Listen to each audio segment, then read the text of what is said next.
The arrogant rookie. The courtroom in Charleston buzzed with quiet anticipation, the kind that filled the air when everyone knew something significant was about to happen but couldn't quite put their finger on it. It was a crisp Monday morning, and the courthouse was packed with spectators and legal professionals alike. The air smelled faintly of coffee and aged wood, mingling with the weight of impending justice. At the center of it all, seated behind the imposing wooden bench, was Judge Eleanor Vance. Her presence commanded attention without a single raised word. Decades of experience as a judge had shaped her into a figure of calm authority. She was known for her piercing intellect and ability to dismantle the most convoluted arguments with a few pointed words. Despite her reputation, she wasn't feared for being ruthless, but respected for being fair. A pillar of justice who balanced empathy and the law with equal precision. Today's docket seemed ordinary enough. A couple of property disputes, an appeal on a traffic violation, and an internal misconduct case involving a rookie police officer. As the first cases were called, spectators settled into their seats, their faces a mix of boredom and curiosity. Most were here for the property cases, but whispers about the rookie officer's arrogance had circulated, drawing an unusual crowd. The courtroom doors opened with a sharp creak, and in walked Officer Bradley Nash. Fresh from the police academy, Nash had the look of someone who believed the world was his to conquer. His uniform was immaculate, his posture stiff with confidence. Yet his stride held an air of arrogance that was impossible to ignore. He surveyed the room with sharp eyes, and when his gaze fell upon Judge Vance, he offered the faintest smirk. Judge Vance's eyes narrowed ever so slightly as she gave him a curt nod. She had seen countless officers in her time, many of them young and self-assured, but there was something about Nash's demeanor that set her on edge. His steps were too deliberate, his gaze too defiant for someone who had barely begun their career. As the morning's cases proceeded, Nash's name was finally called. He strode forward with an air of confidence that bordered on insolence. The murmurs in the gallery grew louder, only to be silenced by a sharp rap of Judge Vance's gavel. "Officer Bradley Nash," the clerk announced, his voice echoing in the quiet room. "You are here to address allegations of excessive force during an arrest on December 14th. The gallery shifted uneasily, and Nash's smirk deepened. He stood at the defendant's table, his arms crossed casually, as if the entire proceeding was a trivial formality. His attorney, a weary-looking man in his late 50s, whispered something to him, but Nash didn't seem to pay him any attention. Judge Vance adjusted her glasses and glanced down at the case file. "Officer Nash," she began, her voice steady and measured, "this court takes allegations of misconduct very seriously. You stand accused of using unnecessary force during a routine arrest, resulting in injuries to the suspect. Do you understand the gravity of this situation?" "With all due respect, Your Honor," Nash replied, his tone laced with fox politeness, "I believe this is all a misunderstanding. I acted within protocol, and the situation has been exaggerated." A murmur rippled through the gallery. Judge Vance tapped her gavel once, silencing the whispers. Her expression remained unreadable, but her gaze sharpened. "This court will determine the facts, Officer Nash. It is not your role to preemptively dismiss the concerns brought before us." Instead of showing humility, Nash leaned forward, his voice tinged with challenge. "Your Honor, as someone in the field, I know that split-second decisions are often misunderstood by those who have never faced real danger. I acted in the interest of public safety." The tension in the room thickened. Judge Vance's jaw tightened, but her composure didn't falter. "This courtroom is not a place for conjecture or justification, Officer Nash. It is a place for facts, evidence, and accountability." Nash's attorney nudged him, but the rookie officer barely acknowledged it. His confidence was unwavering, or perhaps it was just stubbornness. The prosecutor began to lay out the case, presenting body camera footage as evidence. The screen flickered to life, showing Nash's interaction with the suspect, a young man accused of stealing a backpack.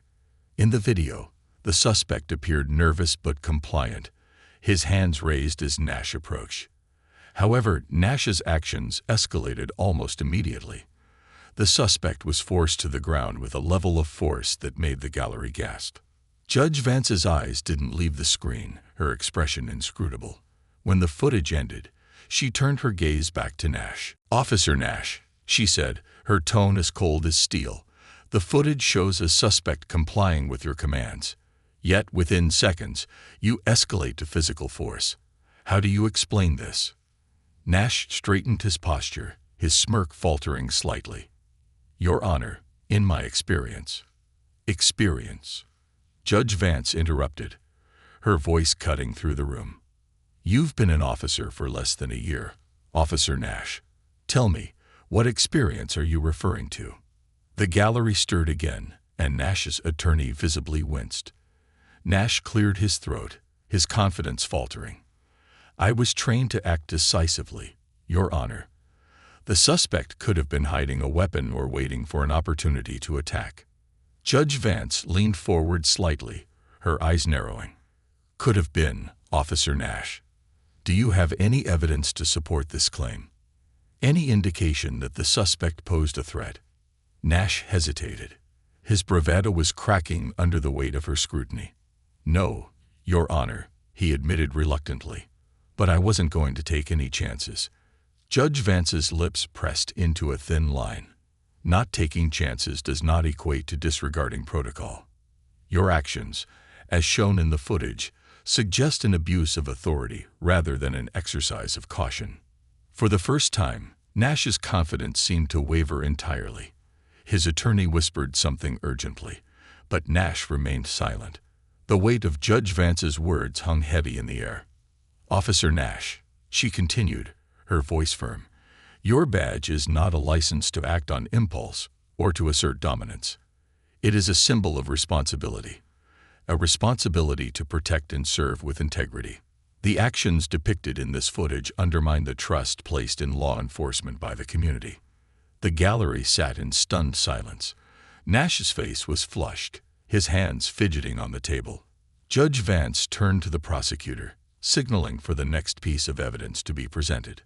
The phone footage captured by a bystander revealed an even more damning perspective. From this angle, it was clear the suspect had posed no immediate threat. Yet Nash had escalated the situation unnecessarily. Gasps rippled through the gallery as the video ended, and all eyes turned to Judge Vance. "Officer Nash," she said, her voice measured but unyielding, "the evidence before this court is clear. Your actions were not the result of quick thinking or protocol, but of poor judgment. Do you have anything further to say in your defense?" Nash opened his mouth, but no words came. His earlier arrogance had crumbled entirely, replaced by a mix of frustration and shame. Judge Vance's gaze bore into him, her presence commanding every ounce of attention in the room. "This court values accountability, Officer Nash," she said, her tone softening slightly. "Arrogance has no place in the pursuit of justice. Reflect on this as we proceed." The gavel struck once, signaling a brief recess. As the spectators filed out, whispers of the confrontation filled the air.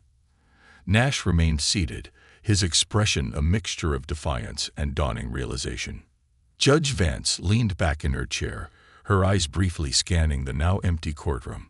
This was only the beginning, but she knew the lesson she was about to impart would leave a lasting impact, not just on Officer Nash, but on everyone who had witnessed it. The lesson begins. The recess ended as the sharp clang of Judge Eleanor Vance's gavel echoed through the courtroom. The spectators hurriedly returned to their seats, their murmurs fading into an anticipatory silence. All eyes were on Officer Bradley Nash, who sat rigid at the defendant's table. His earlier confidence had given way to visible discomfort, though a trace of defiance still lingered in his posture. Judge Vance resumed her seat, her calm demeanor masking the intensity of her focus. The courtroom felt heavier now, as if everyone present understood they were about to witness something far more profound than a routine legal proceeding. "Officer Nash," she began, her voice steady, "before we continue with further evidence, I want to remind you of the seriousness of these proceedings. This is not merely a review of your actions. It is a reflection of the trust placed in you by the public and the badge you wear. Do you understand that? Nash nodded stiffly. Yes, Your Honor, he replied, though his tone still carried a faint edge of resistance. Judge Vance's eyes narrowed slightly, her gaze piercing. Good. Let's proceed. The prosecutor rose and introduced the next piece of evidence, a series of written statements from bystanders who had witnessed the arrest. Each testimony painted a consistent picture. A suspect who had shown no immediate signs of aggression, an officer who had escalated the situation unnecessarily, and a moment of force that left many questioning the integrity of the arrest. As the prosecutor read the statements aloud, Nash shifted uncomfortably in his chair. The words aggressive, unprovoked, and excessive echoed through the courtroom, each one a nail in the coffin of his earlier bravado. Judge Vance turned to Nash. Officer Nash, do you dispute these witness accounts? He hesitated, his jaw tightening. Your Honor, with all due respect, witnesses don't always understand the complexities of law enforcement. They don't see what we see. The courtroom stirred, and Judge Vance raised her gavel, silencing the murmurs. Officer Nash, she said, her tone growing colder, this court is not interested in dismissive generalizations. These witnesses were present. They observed your actions firsthand. If you wish to challenge their credibility, you must provide specific evidence or explanations. Can you do that? Nash's attorney leaned over, whispering urgently, but the rookie officer waved him off. Your Honor, I made a judgment call. The suspect was acting erratically, and I believed it was necessary to act quickly to prevent escalation. Judge Vance arched an eyebrow. Prevent escalation, or cause it? Her words hung in the air like a challenge, daring Nash to respond. He opened his mouth but stopped short. The gallery was watching intently, their gazes bouncing between the judge and the defendant like spectators at a tense chess match. The prosecutor stepped forward again, this time presenting a training manual from the police academy. Your Honor, this is the official protocol for de-escalation techniques taught to all officers during their initial training. It outlines clear steps to be taken before resorting to force. Judge Vance accepted the document, flipping through it briefly before addressing Nash. Officer Nash, are you familiar with this manual? Yes, Your Honor, he replied, his voice quieter now. Good, she said, her tone sharp. Then please explain why the actions depicted in the footage deviate so significantly from these protocols. Specifically, why did you fail to implement any of the outlined de-escalation techniques? Nash shifted in his seat, his earlier defiance now replaced with visible unease. Your Honor, in the heat of the moment. In the heat of the moment, Judge Vance interrupted, her voice rising slightly for the first time. You are expected to rely on your training, not disregard it. The law does not excuse impulsive behavior from those who are sworn to uphold it. The room fell silent, the weight of her words pressing down on everyone present. Nash's attorney placed a calming hand on his shoulder, but the rookie officer remained tense, his expression a mixture of frustration and shame. Judge Vance leaned forward, her eyes locking onto Nash's. Officer Nash, do you understand why your actions are under scrutiny? This is not just about one arrest. It is about the precedent it sets, the message it sends to the community, and the erosion of trust it causes. Do you see that? For a moment, Nash didn't respond. His gaze dropped to the polished surface of the table, his hands clenched into fists. When he finally looked up, there was a flicker of something different in his eyes. Doubt, perhaps, or the beginning of self-awareness. I didn't think about it that way, he admitted quietly. Judge Vance nodded, her expression softening slightly. Good. That is the first step. But acknowledgement is not enough. You must take responsibility for your actions. The prosecutor introduced the final piece of evidence, a medical report detailing the injuries sustained by the suspect. The report described bruising, a dislocated shoulder, and a mild concussion. The gallery gasped softly as the prosecutor outlined each detail, the severity of the injuries painting a stark contrast to Nash's earlier justifications. Judge Vance's gaze remained fixed on Nash. "Officer Nash," she said, her voice heavy with disappointment, "these injuries are not indicative of a controlled situation. They are the result of unnecessary aggression. Do you still believe your actions were justified?" Nash hesitated, his face pale. "No, Your Honor," he said finally, his voice barely audible. The courtroom was silent, the weight of his admission settling over the room like a thick fog. Judge Vance leaned back in her chair, her expression unreadable. "This court will recess for a short period before delivering a preliminary judgment," she announced. "Officer Nash, I suggest you use this time to reflect on what has been presented here today. Consider not just the impact of your actions, but the responsibility you bear moving forward." The gavel struck, and the courtroom began to stir. Nash remained seated, his shoulders slumped and his expression dazed. His attorney whispered something to him, but the rookie officer didn't respond. As the spectators filed out, their voices filled the air with hushed speculation. Some spoke of the harshness of Judge Vance's words, while others praised her for holding Nash accountable. But one thing was clear: everyone in that room had been deeply affected by what they had witnessed. Judge Vance watched from the bench as Nash finally rose and followed his attorney out of the room. Her expression softened, a hint of empathy breaking through her otherwise stoic demeanor. She had seen arrogance like his before, but she also knew the potential for growth that could come from moments like this. For Nash, the lesson was just beginning.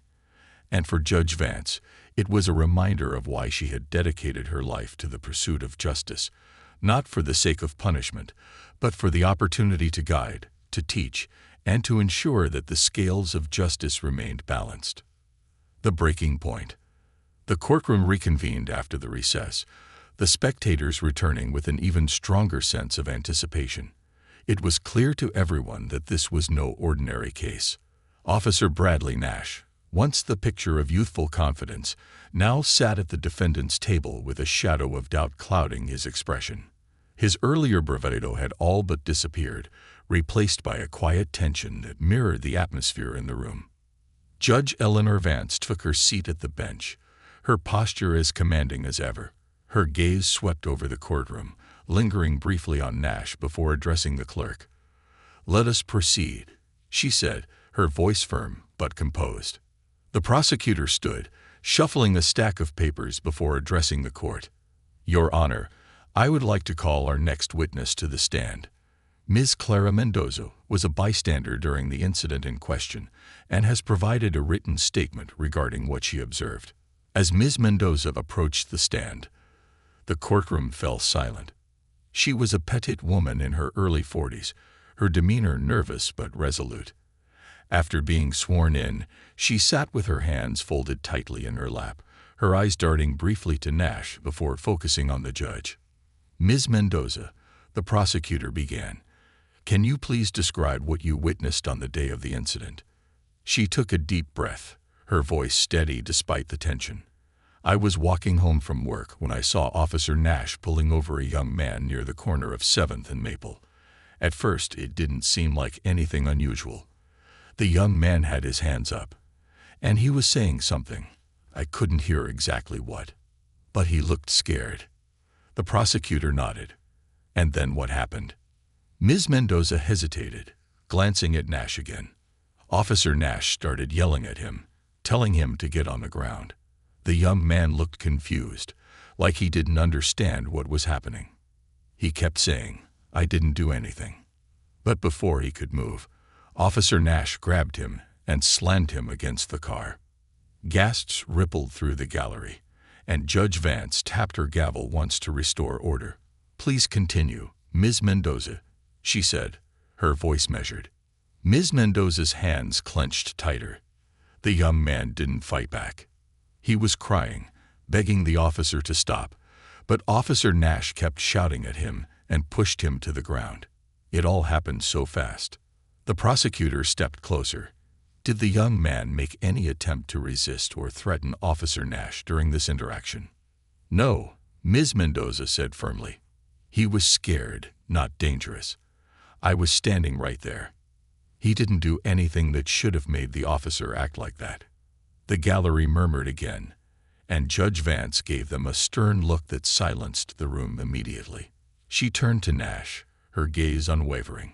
Officer Nash, do you wish to respond to this testimony? Nash hesitated, his face pale. His attorney leaned in, whispering something, but Nash shook his head. Your Honor, he said finally, his voice subdued. I don't remember it happening like that. I thought the suspect was going to run or fight back. Judge Vance leaned forward slightly, her hands folded on the bench. Officer Nash, the evidence thus far, both the footage and Ms. Mendoza's testimony, does not support your perception.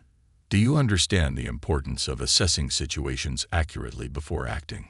Yes, Your Honor, Nash replied, though his voice lacked conviction. The prosecutor wasn't finished.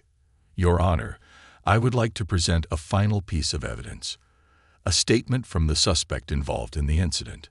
A hush fell over the courtroom as the prosecutor began to read. The statement, written in the shaky handwriting of a young man, described the suspect's experience in detail. He had been walking home from a friend's house when Nash stopped him. The man admitted he panicked, but he insisted he complied with every command until Nash escalated the situation without provocation. The statement ended with a poignant plea. I didn't deserve to be treated like that. I just want people to see me as human. The courtroom was silent, the weight of the words hanging heavily in the air. Judge Vance's expression remained unreadable, but her eyes carried a glint of steel as she turned back to Nash. Officer Nash, she said, her voice calm but firm, you have heard the evidence, including eyewitness testimony, video footage, and the statement of the individual involved. Do you still believe your actions were justified? Nash's jaw tightened, and for a moment, he said nothing. His hands gripped the edge of the table, his knuckles white. Finally, he let out a long breath and met the judge's gaze. No, Your Honor, he said quietly. I made a mistake. A collective gasp spread through the gallery, followed by murmured conversations that Judge Vance quickly silenced with a sharp rap of her gavel. Her expression softened slightly, though her tone remained firm. Admitting your mistake is an important first step, Officer Nash, but understanding the consequences of that mistake is equally critical. Do you comprehend the impact your actions have had, not only on the individual involved, but on the trust between law enforcement and the community? Nash nodded slowly, his shoulders slumping under the weight of her words. I understand, Your Honor. Judge Vance leaned back in her chair, her gaze thoughtful. Good, because accountability is not about humiliation or punishment. It is about growth. It is about recognizing where we fall short and making the necessary changes to ensure it doesn't happen again. She addressed the courtroom, her voice carrying a quiet authority that commanded attention. Let this serve as a reminder to everyone in this room. Power without accountability is dangerous. Whether we are officers, judges, or civilians, we all have a responsibility to act with integrity, fairness, and respect. Turning back to Nash, she said, Officer Nash, this court will now deliberate on the appropriate course of action. You are dismissed until we reconvene tomorrow. The gavel struck, and the courtroom began to stir. Spectators exchanged hushed conversations as they filed out, the tension lingering like an unspoken promise. Nash remained seated for a moment, his head bowed, and his expression conflicted. His attorney placed a hand on his shoulder, guiding him out of the room. Judge Vance watched him go, her expression inscrutable. She knew the lesson wasn't over. For Nash, the real challenge would begin when he faced the consequences of his actions and decided what kind of officer and person he wanted to be. As the courtroom emptied, Judge Vance leaned back in her chair, letting out a quiet sigh.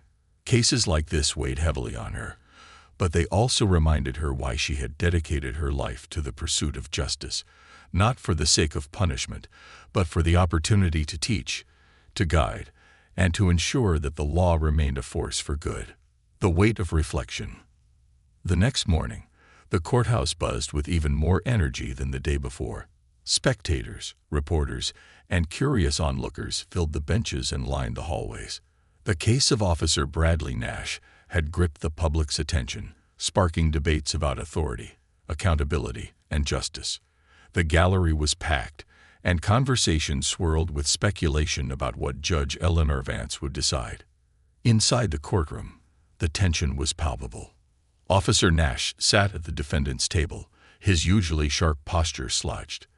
The weight of the previous day's proceedings seemed to hang on his shoulders like a physical burden. His attorney sat beside him, speaking in low tones, but Nash barely acknowledged him. His gaze was fixed on the polished wood of the table in front of him, his mind replaying every damning piece of evidence. As Judge Vance entered the room, the crowd fell silent. She took her seat with the same composed authority she had displayed throughout the case, her expression calm but unreadable. She looked out over the courtroom, her gaze briefly resting on Nash before addressing the clerk. "Let us resume," she said simply, her voice cutting through the silence like a blade. The prosecutor stood first, presenting a final argument. "Your Honor, this case is not just about one incident of excessive force. It is about the principles that guide law enforcement and the expectations we, as a society, place on those entrusted with authority. Officer Nash's actions were not only a violation of protocol, but also a betrayal of the trust placed in him by the community. While we acknowledge his admission of wrongdoing, it is imperative that this court's decision reflects the seriousness of his actions." The prosecutor returned to their seat, and the room fell silent again. All eyes turned to Nash, who sat motionless, his hands clenched tightly in his lap. Judge Vance spoke, her tone steady but sharp. "Officer Nash, you have had time to reflect on the evidence presented against you. Before I deliver my judgment, I would like to hear directly from you. Do you have anything further to say in your defense, or to this court?" Nash hesitated, his lips pressing into a thin line. He glanced at his attorney, who gave him a small nod of encouragement. Finally, he rose to his feet, his movements slow and deliberate. The room seemed to hold its breath as he adjusted his uniform and faced the judge. "Your Honor," he began, his voice quieter than anyone expected, "I've spent the last day thinking about everything that's happened, everything I've done. When I first came into this courtroom, I thought I could explain my way out of this. I thought I could justify my actions and make everyone see things from my perspective." He paused, his gaze dropping to the table. "But after hearing the testimony, seeing the footage and reflecting on my training, I realize now that I was wrong. I was reckless, Your Honor. I let my pride and my fear cloud my judgment, and because of that, I hurt someone who didn't deserve it. I broke the trust that my badge represents." The gallery murmured softly, and Judge Vance raised her hand to silence them. Nash continued, his voice growing steadier. "I know I've let down this court, my department, and the community I swore to serve. I don't expect forgiveness, and I know that words can't undo the harm I've caused. But I want you to know that I'm committed to doing better, to learning from this, and making sure it never happens again." He took a deep breath and met Judge Vance's gaze, his expression earnest. "I'm not proud of what I did, Your Honor, but I'm grateful for the chance to face it and take responsibility. Whatever your decision is, I accept it."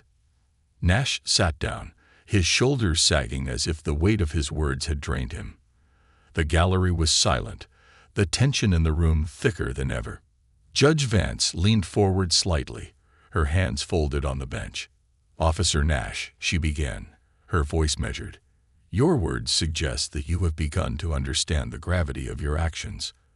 Accountability is the foundation of justice, and your willingness to admit your mistakes is a step in the right direction." She paused, letting her words settle over the room. "However, understanding and accountability must be accompanied by meaningful change. The trust you have broken will not be easily repaired, and the consequences of your actions extend far beyond this courtroom." Turning to address the gallery, she continued, her voice carrying the weight of her authority. Let this case serve as a reminder to everyone here. The power and responsibility that come with authority must never be taken lightly. It is not enough to enforce the law. One must embody the principles of fairness, integrity, and respect that the law represents. She returned her focus to Nash. Officer Nash, this court recognizes your admission of wrongdoing and your expressed willingness to improve. In light of this, the court's judgment is as follows. You will be placed on probation for a period of 1 year, during which time you will undergo mandatory retraining in de-escalation techniques and community engagement. Nash nodded, his expression solemn. Additionally, Judge Vance continued, you will issue a formal apology to the individual involved in this case and participate in a public forum to address the importance of accountability in law enforcement. This is not merely a punishment, it is an opportunity for growth. I suggest you make the most of it. The gavel struck, signaling the end of the hearing. The courtroom erupted into murmurs as the spectators began to file out, their faces reflecting a mix of relief, satisfaction, and reflection. Nash remained seated for a moment, his head bowed. His attorney placed a hand on his shoulder, murmuring something encouraging, but Nash barely acknowledged it. Finally, he rose and turned to leave, his steps slow and deliberate. Judge Vance watched him go, her expression thoughtful. She had seen cases like his before, young officers blinded by arrogance and inexperience, struggling to understand the true weight of their roles.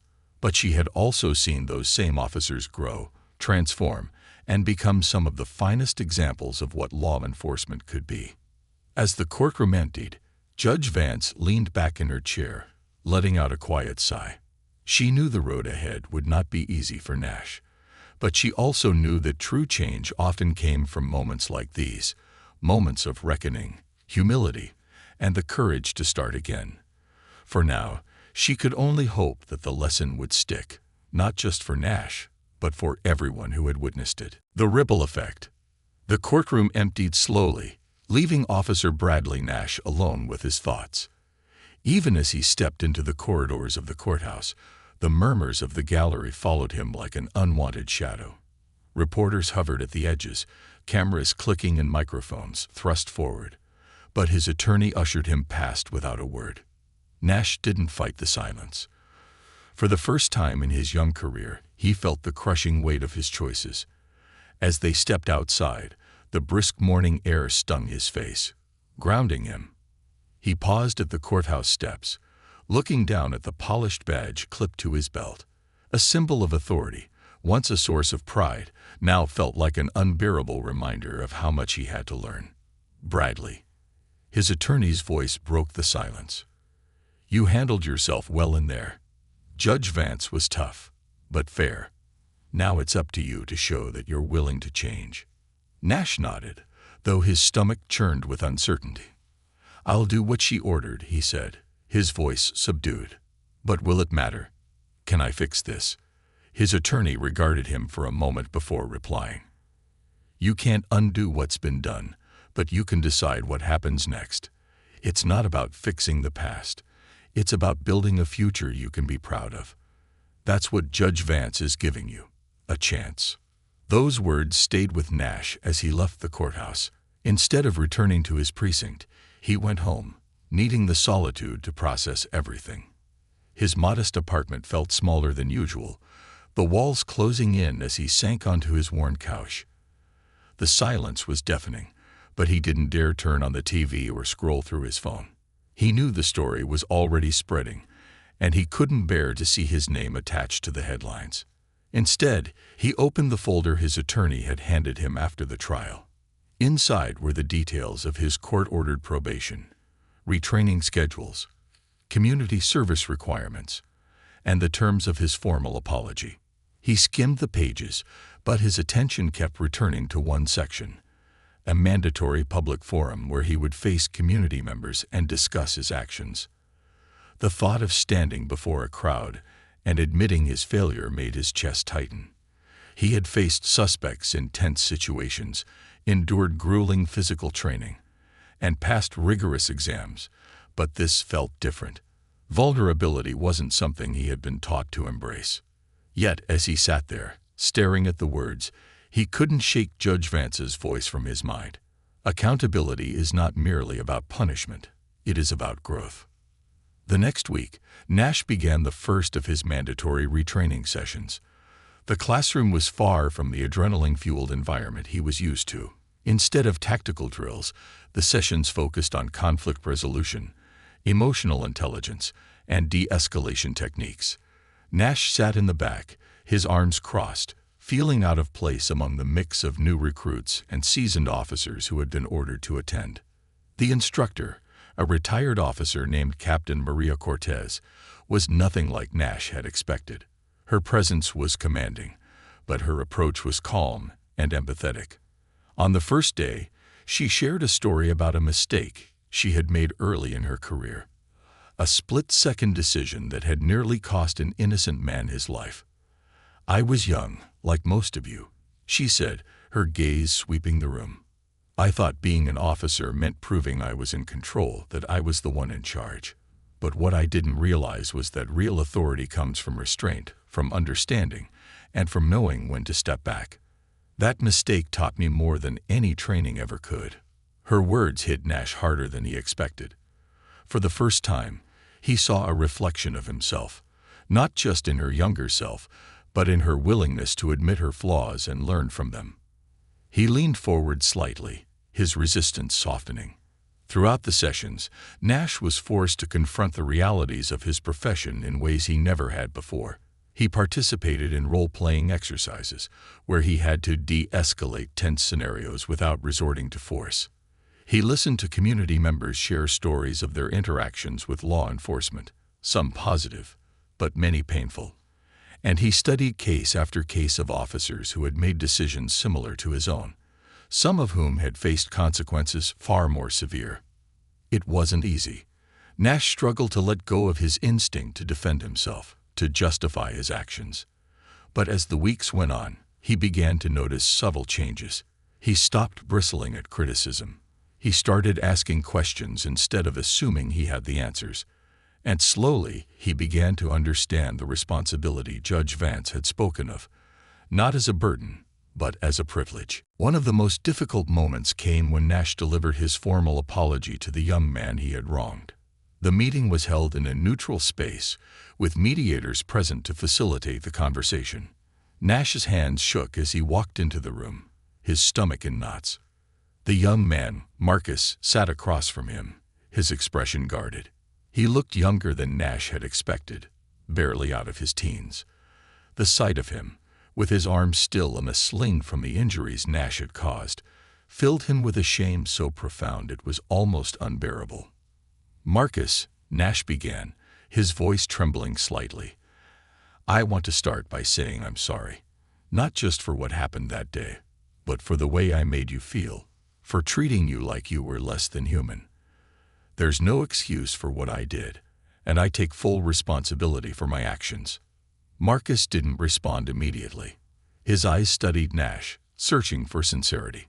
Finally, he spoke, his voice quiet but steady. "Why did you do it? I wasn't fighting you. I just wanted to go home." Nash swallowed hard, the question cutting deeper than he expected. "I wish I could give you a good answer," he admitted. "The truth is, I was scared. Not of you, but of failing, of not being in control. I let my fear and my ego take over, and I hurt you because of it. And I hate myself for that." For a long moment, Marcus said nothing. Then, slowly, he nodded. "I can't say I forgive you," he said, his tone firm but not unkind, "but I appreciate you saying that." Nash nodded, his throat tight. "I understand. I just hope I can do better moving forward." The meeting ended on a somber note, but as Nash walked away, he felt a strange sense of relief. For the first time, he felt like he was beginning to make amends, not just to Marcus, but to himself. As Nash prepared for the public forum, he found himself reflecting on everything he had learned over the past weeks. He thought about Captain Cortez's story, about the testimonies of community members, and about the quiet resilience of Marcus. He realized that accountability wasn't just about admitting mistakes. It was about using them as a foundation for growth. When the day of the forum arrived, Nash stood before a packed auditorium, his heart pounding. He looked out at the faces of community members, fellow officers, and even Judge Vance, who sat near the back, her expression as calm and measured as ever. Taking a deep breath, Nash began. "Good evening. My name is Bradley Nash, and I'm here to talk about something I never thought I'd have to face: my failure as a police officer." The room fell silent as he spoke, his voice steady despite the weight of his words. He recounted his actions, the lessons he had learned, and his commitment to doing better. And as he spoke, he felt something shift, not just in the room, but within himself. For the first time, he felt like he was on the path to becoming the officer he had always wanted to be, not defined by arrogance or mistakes, but by humility, integrity, and the courage to grow. A new beginning. The auditorium was silent as Officer Bradley Nash concluded his speech. His voice, steady yet filled with emotion, had carried the weight of his mistakes, his reflections, and his commitment to change. As he stepped away from the podium, a slow ripple of applause began, hesitant at first, then growing louder as the audience rose to their feet. Nash's chest tightened with a mixture of relief and humility. The ovation wasn't for his past actions, it was for his willingness to confront them and chart a new path forward. Among the crowd, Judge Eleanor Vance watched with her usual composed expression, her hands resting lightly on her lap. Though she didn't rise or clap, there was a faint glimmer of approval in her eyes. She had seen many officers stand before a community after misconduct, but rarely had she witnessed one who spoke with such raw honesty and vulnerability. Nash had taken the first steps toward redemption, but she knew his journey was far from over. In the weeks that followed, Nash returned to his precinct under probationary terms. Walking through the familiar hallways felt like stepping into a different world. His colleagues greeted him with varying degrees of awkwardness. Some offered polite nods, others avoided his gaze altogether. The once confident camaraderie he'd shared with his fellow officers had been replaced by a quiet tension. Captain Roberts, his commanding officer, called him into his office on his first day back. The captain was a grizzled veteran with sharp eyes that seemed to see through people. He motioned for Nash to sit, then leaned back in his chair, studying him for a moment. "You've been through a lot these past few weeks," Roberts began, his tone gruff but not unkind. "I've read the reports, seen the footage, and attended that forum. You've owned up to your mistakes, and that takes guts. But let me be clear, this isn't the end of your reckoning." Nash nodded, his hands clasped tightly in his lap. "I understand, sir. I'm ready to do whatever it takes to earn back the trust I've lost." Roberts arched an eyebrow. "Good. Because from now on, you're not just an officer, you're a symbol. People in this community are going to look at you and see one of two things: a man who fell and got back up, or a man who's still stumbling. Which one they see is entirely up to you." The words hung in the air like a challenge, and Nash nodded again, determination flickering in his eyes. "I won't let you, or them, down." Part of Nash's probation included regular shifts in the community he had wronged. These shifts were not the usual patrols. They were opportunities to engage directly with residents, to listen to their concerns, and to rebuild bridges that had been burned. At first, the assignments felt daunting.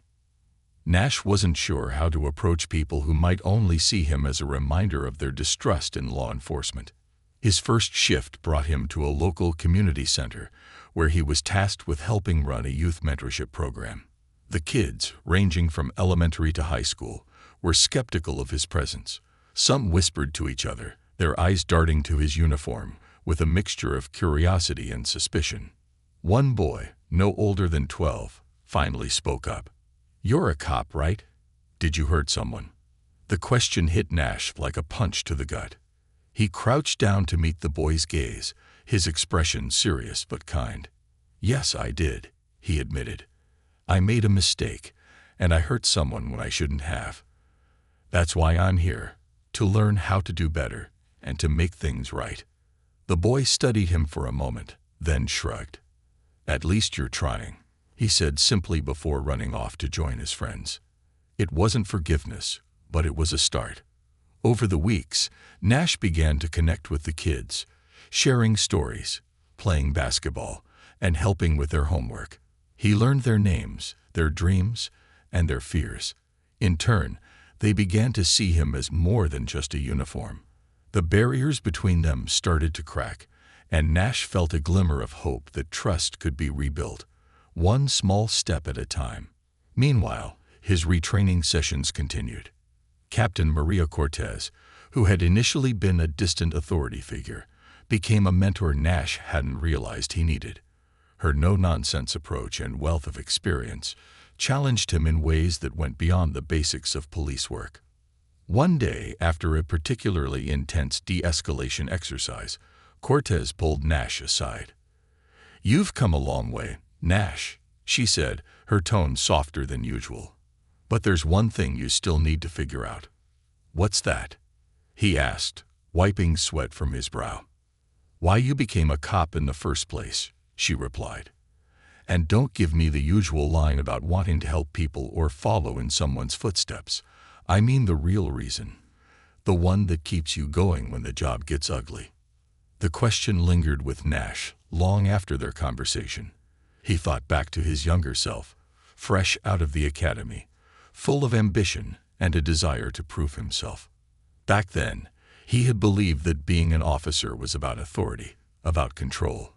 But now, after everything he had been through, he saw the job in a new light.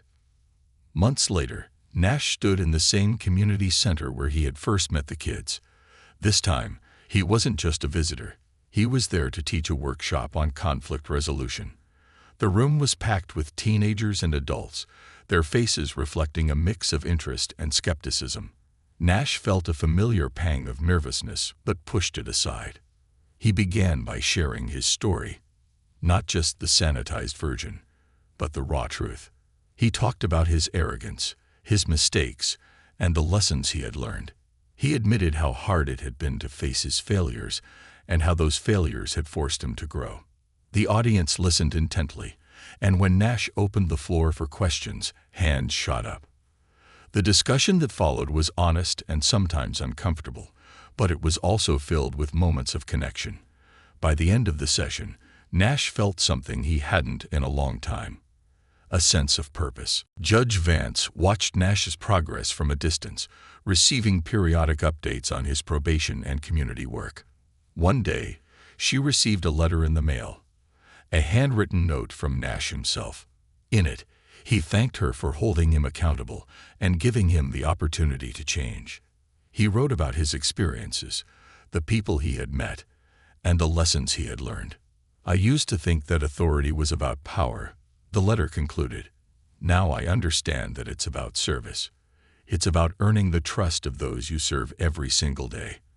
I don't know if I'll ever fully make up for my mistakes, but I promise you, I'll spend the rest of my career trying." Vance folded the letter and placed it in her desk drawer, a rare smile tugging at her lips. For her, the case of Bradley Nash had been more than a legal proceeding. It had been a testament to the transformative power of accountability and humility. Nash's journey was far from over, but he was on the right path. And for Judge Vance, that was justice in its truest form.